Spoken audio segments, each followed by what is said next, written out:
So you finally come to me for advice. Well, that's true. I knew it would happen sooner or later. All these years, I've been asking you for advice, getting your wisdom. Finally, the other day, you texted me, I'm thinking of working on a stand-up set because I did one 10 years ago on a lark, and then I listened back to it, and it was actually pretty good, and maybe it could be something.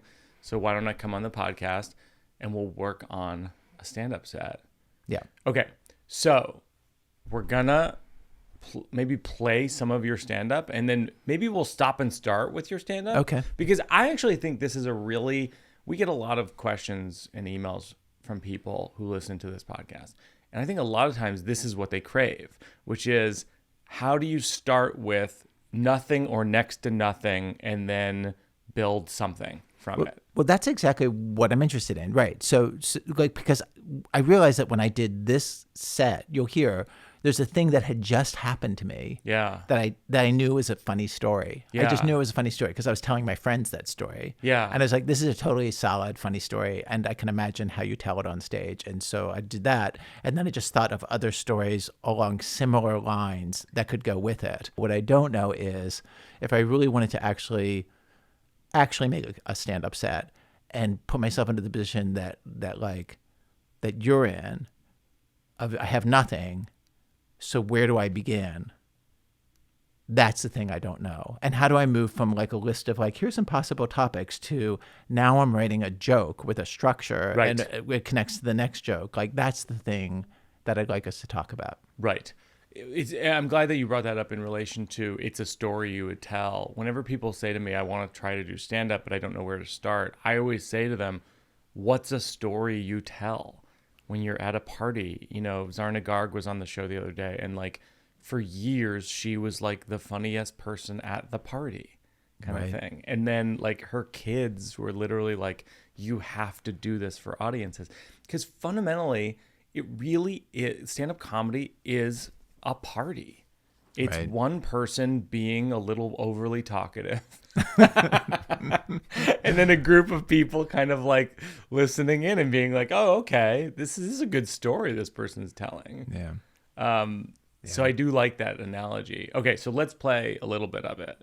This is from the Eugene Merman Comedy Fest. He is the host of This American Life. It is such a pleasure that he's here. Ladies and gentlemen, Ira Glass!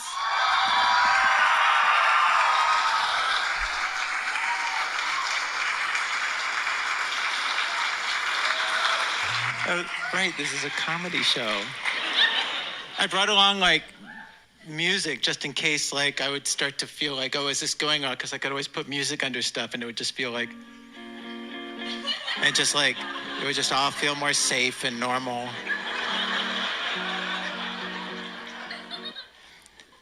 I had this experience on stage 1 month and a day ago, 1 day minus 1 month, 1 month from tomorrow.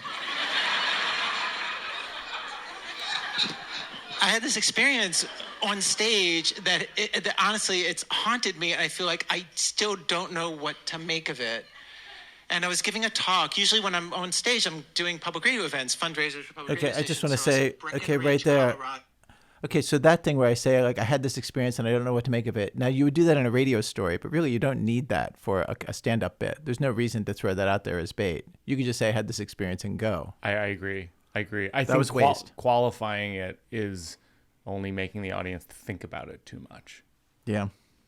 But on the radio, But I you like want that. that as bait. So far, I like it, though. I mean, like, I like that you call out as a comedy show. You're known not for comedy shows. You're known for being a radio producer and host. And then I think playing music under it seems good. All right, I was standing there with an iPad where I could play music from. Okay, here we go. Okay. So I was in Breckenridge, Colorado, which is a mountain town. Okay, I had never been there. Are you from there? You love it though. Yeah, it's like a big place for outdoorsy people. And there's like an incredibly beautiful day and it's super outdoorsy. And at one point I was on stage and it's like 1,200 public radio listeners who you would think would be like the least outdoorsy people in town. But it turns out even they are pretty fucking outdoorsy. And I had this experience where, like I said to the audience, I said, okay, I'm gonna say something to you now. And I don't know if it's a good idea to say it to you or not. And so what I'm going to do is I'm going to say it to you, and then we're going to vote on whether it was a good idea for me to say it to you. And then what I said to them was, I've never been hiking. And then 1,200 people went like, oh. And I was totally like, what happened? And then they voted, and it was definitely not a good idea. And then I was like, what is it? And then people coming out of the audience, it's like, we just see you differently now. And I was trying to figure out, like, what does that even mean? And I was trying to, like, imagine that in my world. Okay, so I'm in my 50s, and, like, so to them, for somebody in their 50s to stand on stage and say, I've been on this planet for 50 years, and I've never been hiking. I'm trying to think about what would apply to this room. It's like somebody would say, I've lived in New York for 50 years, and I've never been on the subway. And just think about how you would look at them. That's how they looked at me. Of like, what are your values? Who are you? What choices are you making? And I was like, well, wait, but hiking, it's just walking, right? Like, Let's pause for a second. I'm giving you this fancy nomenclature. So this is great. Yeah? It's a great start. I think like there's a couple like rookie things that are kind of neither here nor there. Like, for example, hear like that, yeah. Breckenridge, Colorado, people are going to woo. You can't acknowledge it. Just move on. Okay. Yeah, you're just wasting people's time. Okay, good. Because everyone woos for everything. Every Okay. location, every whatever. Okay, great. When you do the fucking outdoorsy, you can do it, but it's like, just know that the fucking is uncalibrating your laugh. So in other words, like, you don't actually know whether that's funny because it's like a comedy. Jim Gaffigan calls it, like, using the word fuck, like a comedy steroid. Oh, that's so You don't know interesting. the muscularity. It's You don't know the that's- muscularity of the humor because people just have a guttural response to the word, and so you're just kind of like, all right, well, I don't even know if that's funny. That's great. It's funny. I said fucking because that's what I would have said In real if I were- life. in real life, Yeah, right? totally. But they don't know me. Really. Yeah, and Yeah. like, look, I mean, Yeah, look, no, you that's a can- good note. Like, okay, You good. can do it. Also, you can do it once because it's funny that the guy on public radio is saying "fuck." Like, that's funny. That is Yeah. funny. But if you do it 4 or 5 times, it's like what's diminishing returns. And also, it's cheap. Yeah, and then yeah, I think like this is a perfect example of like how storytelling is one thing and stand-up comedy is another. It's really funny when you go, we see you differently now.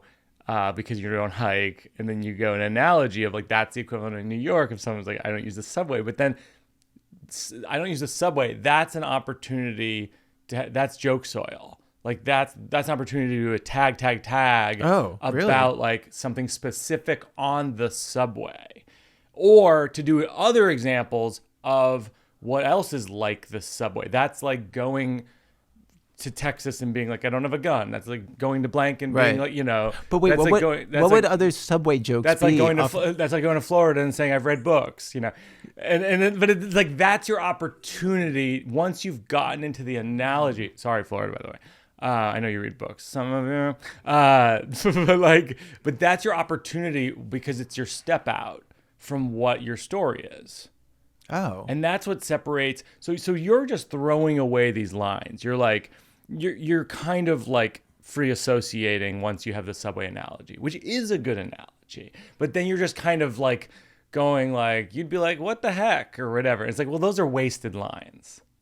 You know what I mean? Like you're kind of just like, you're improvising clearly.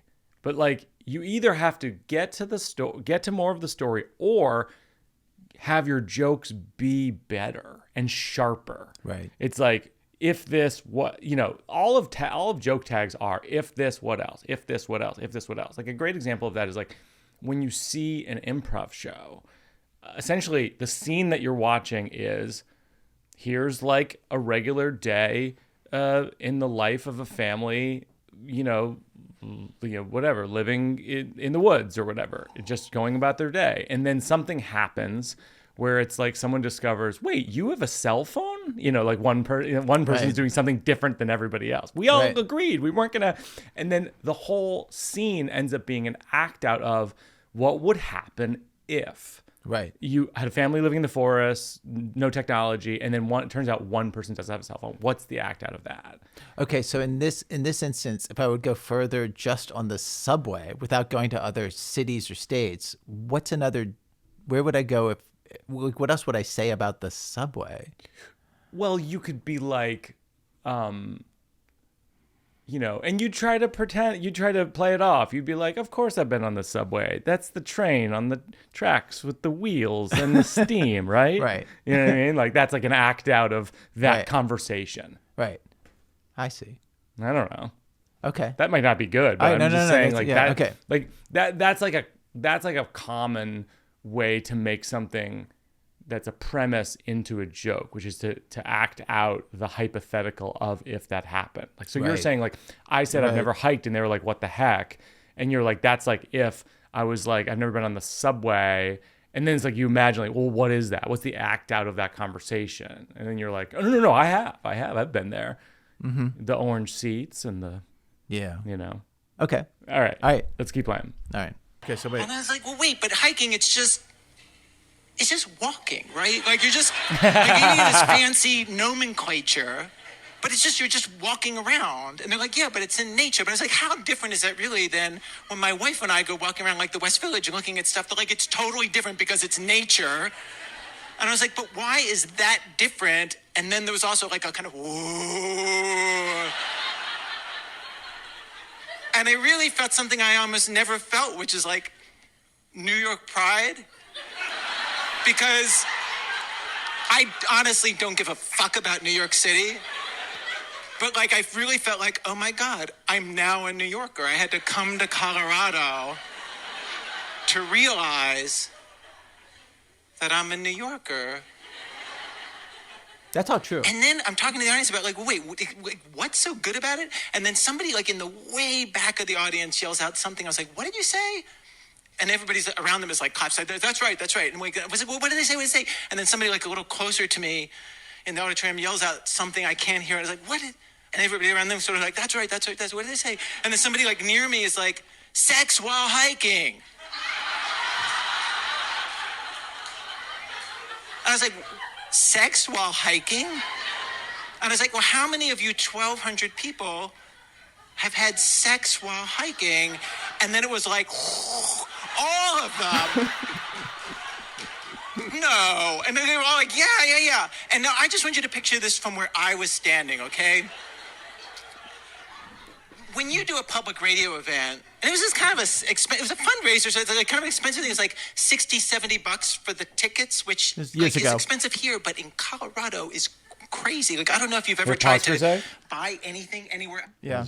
Yeah. So like so my favorite thing so far Yeah. is hiking is just walking.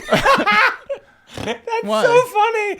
And I feel like you could do 2 minutes on that. Like Is I that think, true? Why? I- What's there? No, it's just funny. It's like, I mean, we were talking about this earlier before you showed up. Is like what is essential to a great joke? And I think a lot of it is you have a setup, something that we all believe to be relatively true, and then the thing takes a left turn, so that there's a surprise. There's something we don't expect, and then even better than that is if the surprise reveals something about you, the person talking. Right. That is even maybe a confession of some kind. That's kind of like a quintessential, like the best case scenario of a joke. But I think like if the setup, hiking is just walking, is true, and we all believe it to be true, and it's an astute observation that we're not thinking about all the time, Yeah. that's kind of gold. Like we were saying earlier, like an example of that is there's a joke in my last special, Old Man in the Pool, where I go, healthy food goes to bed early. And it's like, it's funny because we're like, yeah, it totally is. Healthy Yeah. food does go to bed early. And it's true, and it's a joke, and then I can do tags about it once we're in that world. And so for that, like, what could I build off of that? Because I feel like I don't even know how to picture what I'm building off of. Hiking is just walking. Yeah. Well, hiking is just walking, except when you're walking around New York City versus when you're walking around the woods, you don't see a bear, but maybe you see I'm trying to think of the name Right. of like the right celebrity. A to human serve it. being No. masturbating. A human being masturbating. Yeah. It's literally, I was just trying to like think of like the right Or level of celebrity someone for that joke. or you might see someone throwing you down the stairs. Right. But is that what you mean? Yeah, I guess. Yeah, it is what I mean. That's what you mean. Yeah, and because just and ultimately- then just basically run the comparison of hiking versus walking. Yeah, because I think fundamentally with Because- stand-up, because- you're telling a story, right? Right. And what you're focused on as a storyteller on your radio show and when you're touring all the time is like, what's pulling them to the next idea? What's pulling them to the Right. idea after that? So then. Right. What people go to see stand-up comedy for is kind of to be on the scrambler of ideas and words. It's kind of like, if musically it's like jazz. It's just like, well, where are we going to go?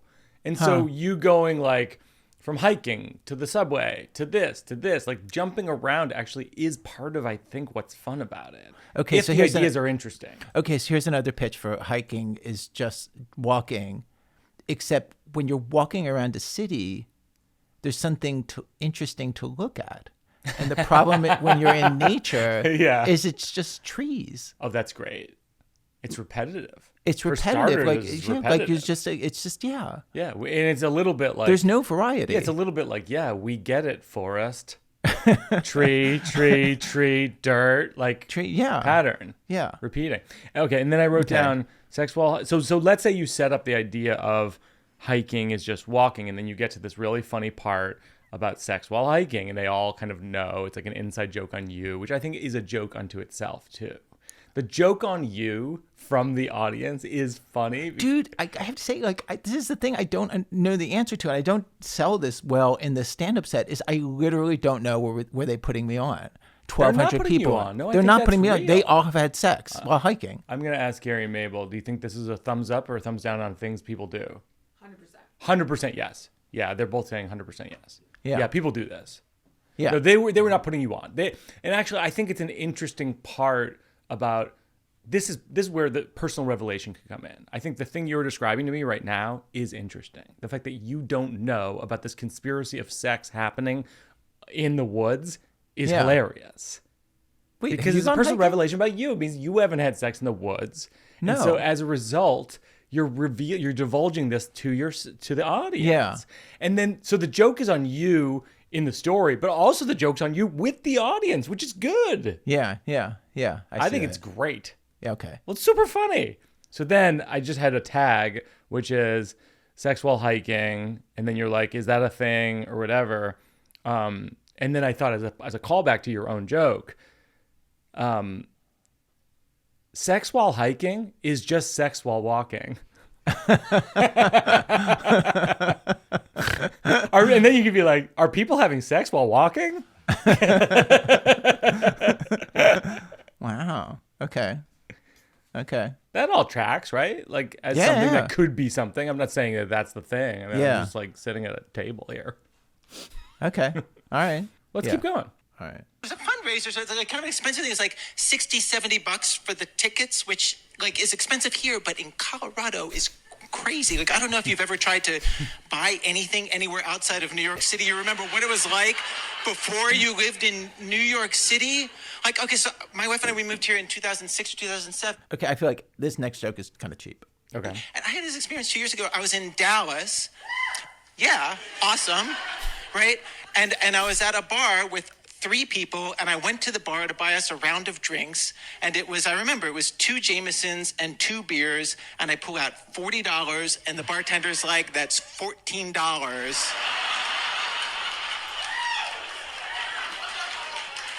Did we travel back in time? Pause. What are you about to say? I was just gonna say like that's like a very funny joke. 2 Jamesons, 2 beers, $14. Like the end of that joke is like what that would get you in New York. Right. In New York,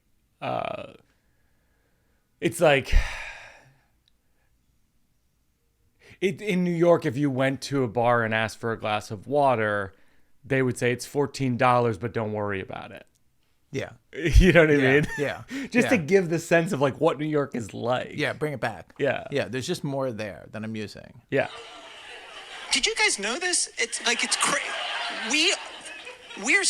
It's so expensive in New York City. But anyway, so it's expensive. So the people who come, and I say this with respect, we're old people. That's who comes to a thing where there's $60, $70 tickets. So like in front of me, I mean, in the back seats, there's some cheap seats, but really like most of what I can see is older glasses wearing people. And so picture like your audience of your parents, older people. So like what's going on? So I'm saying to the audience, wait, how many of you had sex while hiking? And then it's really like picture it's your parents, an auditory of them going like, yeah, of course, how are we like, yeah. And then Here, in the pause for a car to second. the airport. I think there's an opportunity here to be like, it's older glasses wearing people. It's people who look like me. It's me talking to people like me that's who funny. had sex in the woods, telling me that I have not had sex in the woods. That's funny. Yeah, that's fine. Okay. driver who's in his 20s. I was like, is that Okay, so then I did a big transition here. So the next day I had a driver who was young to take me to the airport. And then I asked him, not real? Like they were just like the whole audience figured out that they could put me on. And he's like, no, dude, no, it's totally real. He's like, me and my girlfriend every weekend, we take a hike. And that's what we like to do. We go and we have sex like in the woods somewhere and we bring a hammock. I was like, a hammock? And then you just picture the like, I was like, why do you even like, but now I just like, I really wanted to know the physics of that. But I feel like it was going to get really technical in kind of a gross way. Do you know what I mean? Of like, well, she puts her legs, I just didn't want to hear it. But like, and then I was saying to the audience, like, sex while hiking, like on the ground? You know what I mean? Like in the dirt? And I said this and they're like, you find a rock. As if that makes it. And I don't know if you've been outside, but there's like bugs. And like, it's Colorado, there are bears. Okay. Have you guys, how many people here hike? Can I just hear? Okay. How many of you had sex while hiking? Here, pause for a second. I just think there's two opportunities here. I think one is a hammock, and you can be like, what else? Like that, like what else do you use? A fishing rod and this and that. You know what I mean? Like I'm trying to think of other fishing, like other camping, camping supplies, stuff. Oh. because the hammock is so nonsensical in a certain way. It might be funny. I don't know camping supplies, but like, yeah, it just might be funny to do that. And then, a fishing rod, a torch, or this or that, or whatever. And then you go, then you ask the person, and the person goes, you find a rock. And then I think there's an opportunity there to be like, you think that's the answer? You think that solved the puzzle in my brain? You find a rock? What size of rock? I'm just imagining two people having sex on a pebble. Like, oh, this hurts my back. So I just think there's something there. I think what's funny is that this actually goes back to, I think you taught me years ago about storytelling on This American Life, which is, and I quote it on this podcast all the time, which is like so often a story is the plot of the story and then a little bit of how you feel about that piece of plot, and then more plot, and then a little more of how you feel about that. And with my stories and what I'm pitching you to do, the how you feel about it is jokes. right. It's extrapolations of letting your brain kind of go for a walk and free associate in kind of the most absurd way, Right. on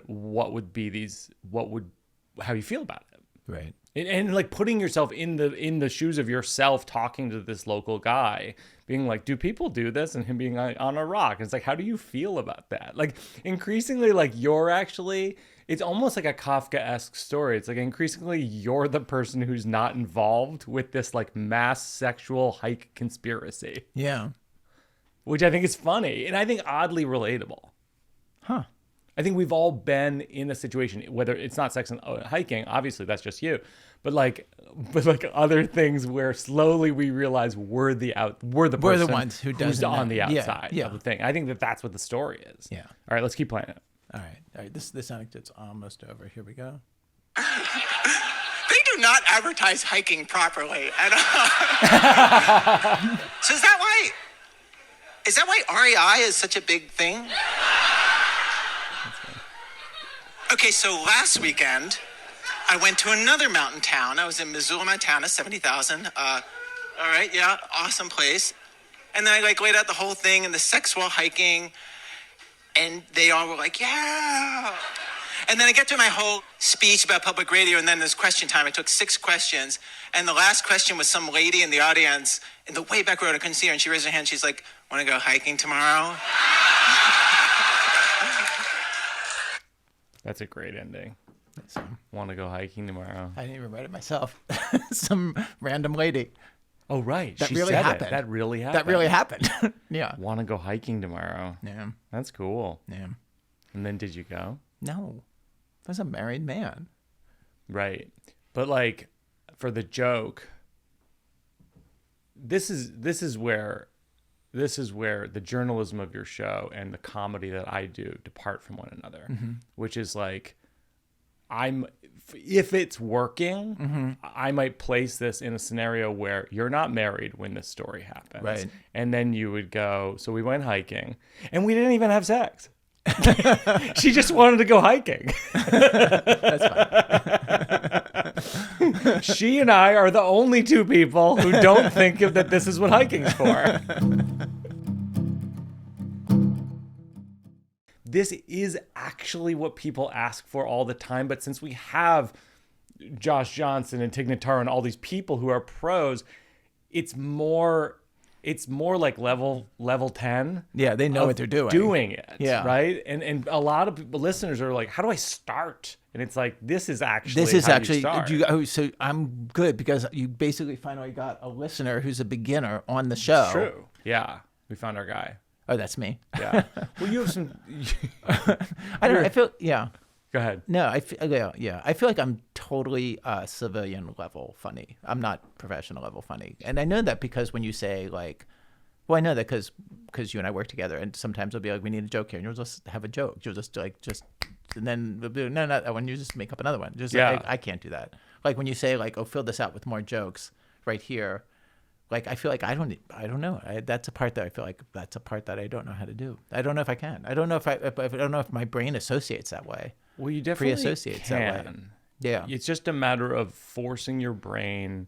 Well, like you and I have this when we worked on Sleepwalk with Me, the movie, and Don't Think Twice, the movie. It's like your thoughts when we would do readings or we'd be in the edits was like the way that I'm pitching jokes, you would pitch story. Yeah, You'd absolutely. be like, you need the character to say the fundamental question of the movie in this scene, Right. for us as an audience to understand what the movie is about. I mean, it's Right. funny because it's such a radio story thing where in a radio story, you really do say what the story's about, but radio tends to be a more didactic medium than film.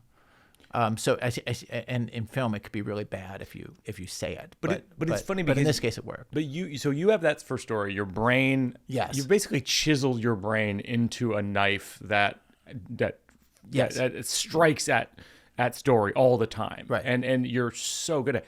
But my brain has chiseled towards just being able to how is this a joke? free-associate. How is this a joke? Where How is is this there a a joke? joke? Right. And what I would say to the listeners, if you're considering doing stand-up comedy, but you're like, I don't get how to make the joke, is like, you really have to trial and error.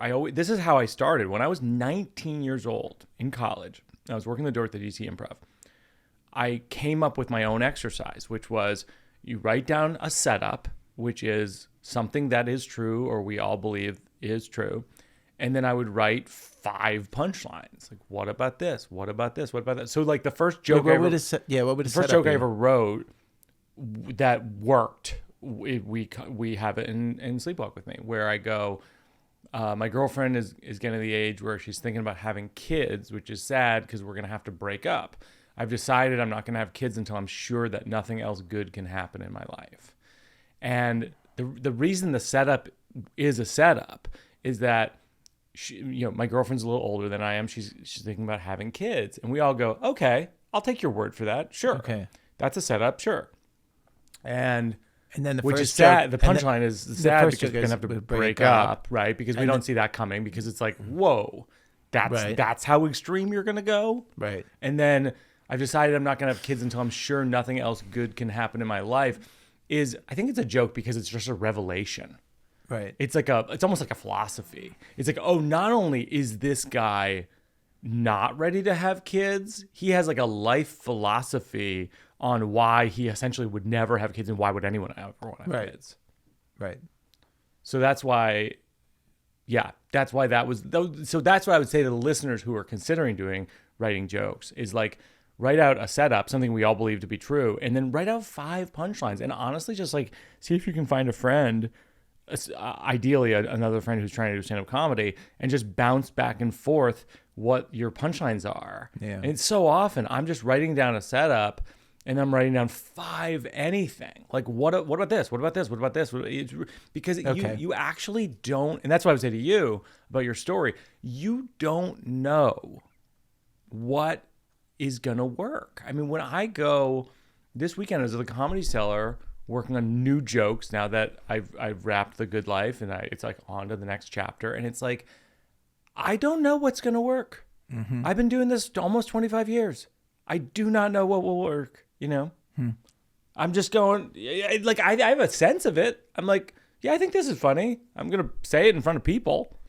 Yeah. But man, do you find, I had a joke this weekend and it was like, I didn't know if this was going to work. I go, it's stressful living in this era of our country. I go, the other night, 11 o'clock at night, my wife texts me, Trump is trying to dismantle the FDIC. And I wrote back, baby, we'll work on it in the morning. And it's like, and it killed because people just feel that way. But I don't know if people feel that way. That's just how I feel. So it's like a lot of your stuff, I would say, like, write out like how you feel and try it. Honestly, like, repetition is like by far going to be your best friend in this. Repetition, you mean get up on stage and just try them. Yeah. Yeah. Yeah. Or even like run it with 5 people, 4 people, 3 people. Hey, can I run these jokes by you? And like the thing about laughter is it's so different. Jokes are so different from stories in terms of people's reaction. People don't fake laughter. Like, it's just, or if they do, you know it. You're just like, yeah, that's fake laughter. Yeah. Yeah. But people, if you get people, you really can see it. Is there a point for me when I write a story, I sit down and write a story. Right. So do you have a point during the day where you're like, okay, this is the time during the day today where I'm going to write jokes? Yeah, I think it is typically it's the morning. Set aside the morning for writing because it's before I'm kind of like afraid of the world, before I have the news and this and life things coming at me. Yeah. I try to set aside the morning where I'm fresh. And the key thing I think with free writing for stand-up is to free write and let your mind go wherever it wants to go, because it's just going to be so much junk, like a majority junk, pages and pages and pages of unfunny things. Yes, I think almost any comedian would tell you this. Wow. Almost any comedian would tell you this. And you're just like writing out the stories the way you would tell them on the air. Yeah. And just like trying this and that. And then just in terms of process, do you edit it down that day? Do you look at it the next day? A few days later, look at it and go like, what is still funny to me? And I think the key thing when you're evaluating your own comedy is, does it make you laugh? Not, can you imagine other people laughing? I talk about this with Mulaney all the time. If you imagine people laughing when you're writing your joke, it's not a good joke. Huh? It genuinely is. It's the Venn diagram of what is funny to you, testing it out with the Venn diagram of what the audience thinks is funny. In that middle area, which is, right. I believe, only through trial and error that you find that really, really solid stuff. Okay. Okay, so let's talk about the thing that you texted me about the other day, which is like, you feel like you have some topics that you could talk about on stage, but you don't know exactly how to make them stand-up comedy. Is that right? Right. Okay. So I don't know if this is a thing, but it's going on right now. my sister and Susanna, my girlfriend, they talked me into getting a better doctor. Okay. And so great premise.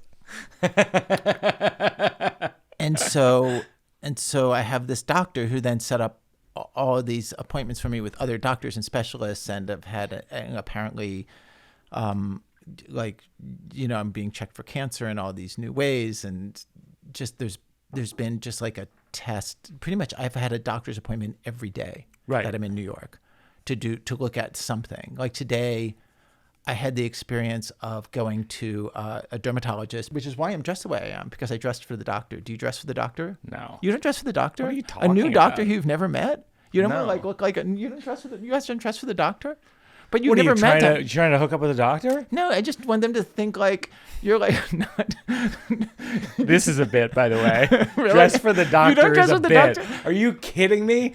That's your bit. We talk about this on the podcast all the time, yeah. by the way, which is you need friends in your life who are pointing out when you talk, that's a bit. That's a bit. That's Okay. a bit. Okay. That's So a yeah. bit. Yeah, and yeah. then the joke was on me because it's a dermatologist. So the first thing they do is they put you in a room and they say, okay, take off all of your clothes. And so then so I met this doctor in my underwear. Right. Like and then And he's like, he's ruining my plan to impress him with my khakis. And then that's why I wore the corduroy jacket. Yeah, I thought I it looked like like it. I a like little it. bit like professorial. It's Like, impressing to me.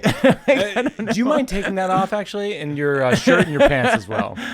Because I'm not somebody who feels comfortable like naked even in front of myself.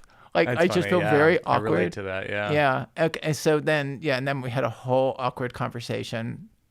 Or awkward for me. He's used to talking to people who are completely naked except for their underwear, and just like talking about this and that, and just like, so you going back from vacation? You know, what's that place like? Yeah. Anyway, so yeah, he was young, very handsome. Not that I wanted to make Is this out with the him. end of the story? I don't know. Anyway, so okay, so I'm going to all these doctors. And trying to like be like a good patient. And then the other thing I did is that I got a blood test to see if I'm going to get dementia. Oh, wow. Did the results come back? No, you did it this morning. No. I did that a week ago, and the results came back while I was on vacation with Susanna. And we opened them up, and we don't know what they mean. That's funny. That's a great joke. That's a great place to explore for a joke. And like We you don't know, know like what they mean, which is a perfect example of someone who would have dementia. Exactly. Doesn't understand like the we results. need a doctor to explain it. Yeah. And but we haven't had the appointment with the doctor. But then the whole dementia thing is so big and serious because my dad had dementia, and my uncle and my cousin, and then her mom has dementia and she's dealing with her mom, and then I am 20 years older than her. And we're getting married, and so this is so much personal information I'm sharing with people. Get used to it. You're a stand-up comedian now. And so like, you know, I don't like the idea of her having to take care of me if I have dementia. I get that. But of course, by the way, but that's of what you've said. That's by far the most interesting thing you've said, because it's a confession, right? And that's really deep. And I think confessions are part and parcel of stand-up. Okay. I think that, you know, if you're Pete Holmes and I have talked about this on the podcast before. If you're not telling secrets on stage, who cares? And okay, that's a really good note, and familiar to me and how to make a story.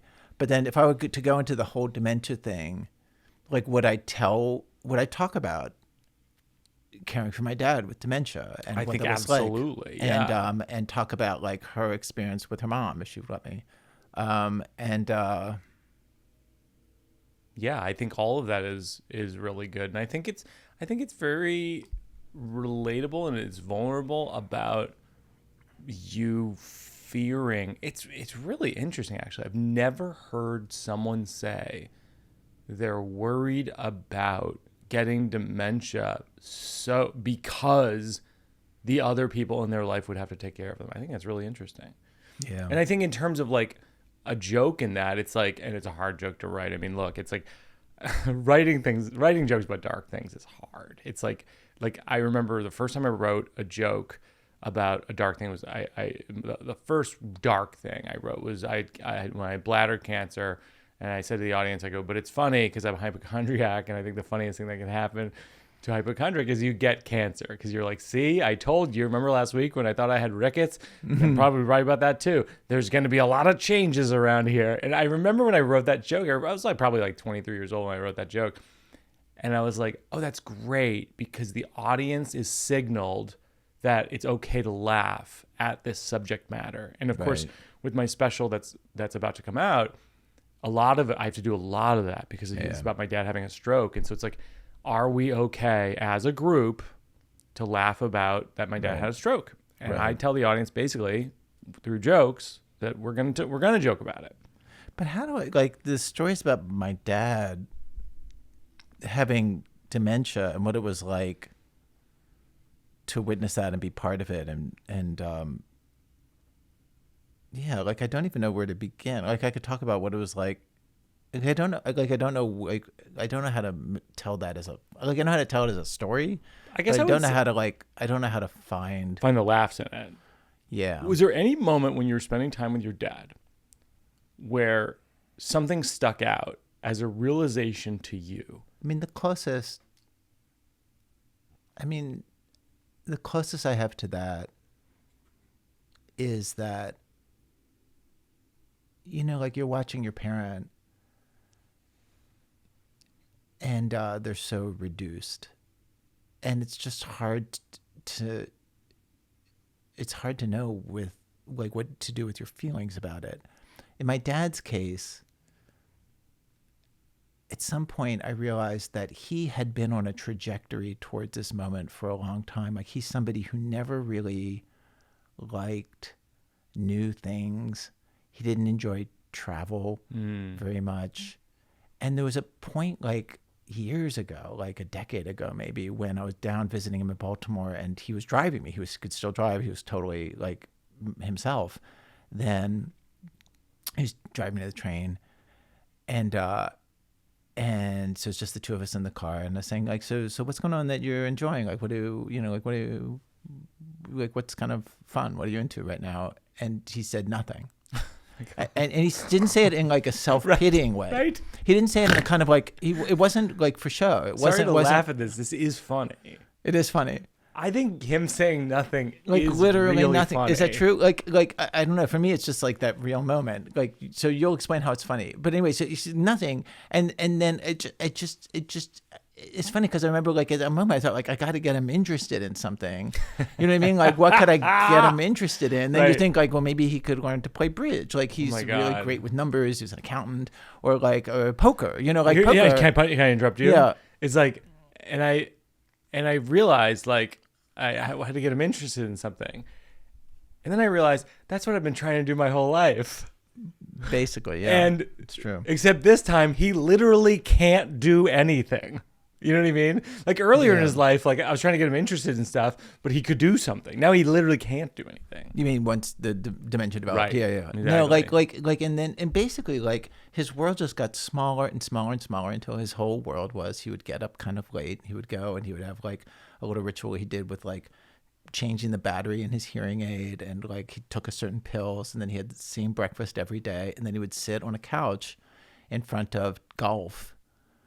Like there's a golf channel on TV, and then he would sort of phase in and out of like understanding what was going on. Yeah. I would sit in front of that TV with him for hours, and I never figured out, is this like, are they rerunning the same tournament over and over, or are these different tournaments? I could never figure out like, what am I even seeing? So one joke that occurs to me is like you go through this whole thing of like I would visit my dad and he would change the battery in his thing, and then he would do this and this, and can you go through the methodical thing that you're going through, which is all very serious, and then you just go, anyway, I'm trying to avoid that for my girlfriend. Well, that's true. You know what I mean? Yeah. But I know it's true, but it's also, I think, a punchline. Like, I think, like, the audience kind of gets locked into what is the ritual, day-to-day ritual of your dad now in a real way. And then you're circling back to the girlfriend thing, which I just think I like. It's true, but I think it is funny. Yeah. The other thing is like, extrapolate this out. It's like, you don't want your girlfriend to deal with you having dementia. It's like, could there be some kind of a program? Could you set up a program for when you get dementia? You know what I mean? Like, could there be a thing where it's like she's cordoned off from, like she shows up one day. This is terrible. I'm pitching something terrible, but it's like she shows up. She shows up one day, and the locks have changed, and I'm inside with a nurse, and she doesn't have to deal with me again. You know what I mean? Like, Yeah. like it might be like your brain running wild on. If you really don't want your girlfriend to deal with you having dementia, it's like, well, what high in the sky crazy idea would you do so she doesn't have to deal with dementia, Ira? Do you really want to know? Sure. I mean, we featured this book on This American Life a year or two ago by Amy Bloom, where basically her husband realizes he's getting Alzheimer's, and he says to her, like, I don't want to go through that. I don't want you to go through that. So what we're going to do is you're going to figure out how I'm going to kill myself. Yes, I heard you're the the story. researcher. It's beautiful. And then he goes off to this place in Switzerland where where you kill yourself. I mean, honestly, like that, that's what you do. Yeah, but then By there's the way, comedy. people should listen to that episode if they haven't listened. No, it's incredible. really amazing. But also, like, when I heard it, I was like, okay, that's a good plan. But then I realized he has trouble getting in, and like it's a whole fucking pain in the ass. And then I realized, like, I fucking live in America. I could just buy a gun. Like, what the fuck? Like, what do you have to like do this all fancy? All of this. Like that's your bit. Like, I think that's your bit. Like I live in the United States of America. There's one thing you can do is easily kill yourself at any point.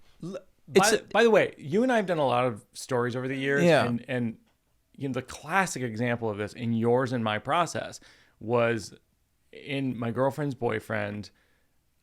I was working on stories about when I was with Jenny, and we had like a really turbulent part of our relationship. And I remember saying to you, like, we were seeing other people and all this kind of stuff, and I was like, but I could never talk about that on stage. And you were just like, no, that's the stuff that you have to talk about. It's like, I would say the same exact thing. No, and I understand that, but like for the part of it of like, are there jokes in the Amy Bloom part? Or is the Amy Bloom part just a setup to the joke of like, I would just buy a gun? It's a setup. Buy a gun. I'm in America. Buy a gun.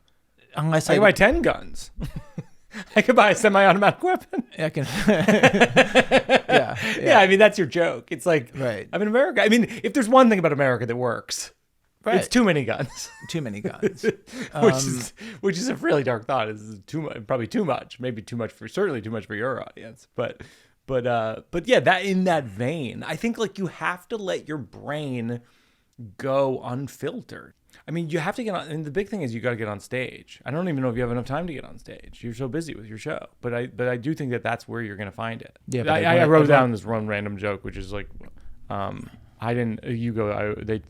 girlfriend and my sister got me to go to better doctors, and I just wrote down like, I didn't know I had worse doctors, or I didn't know I had bad doctors until I found out about better doctors. It's just kind of a funny, like, it's like a truism. Yeah. It's like when someone points out something that's better, and you're like, fuck, I didn't even know. I thought I had the good one. Yeah. Yeah, that's good. It's like this new place had a waiting room. They had forms. They gave me a gown. The last place didn't even give me a gown. But like, I think that first of all, I think the better doctors thing is great. And I think it also sets up this dynamic. Craig Mazin, screenwriter who made The Last of Us, he always points out that so often in films, we're not interested in who the characters are. We're interested in what is the dynamic between the characters. I think stand-up comedy is the same way. When I talk about my wife or my daughter on stage, what's interesting is not who they are, who I am. The interesting part is what is my dynamic with them. Right. I think that fundamentally a good place for you to work from is the stand-up that you played for me earlier. Maybe we'll play a little bit more. And then if you can get that working, so like, for example, like the hiking is walking thing, that's 5 minutes and it has an ending. Like the ending is so clear of someone being like, do you want to go hiking? So it's like, it's going to start big. You'll have new observations that we talked about potentially. and then you know where it'll land. So that's like a good 5-minute bit. And then I would say like have the 5-minute bit and then try to potentially do one of these kind of riskier stories, for example, like talking about your dad or talking about you trying to save your girlfriend from your own illness, etc. And then figure out how to close strong.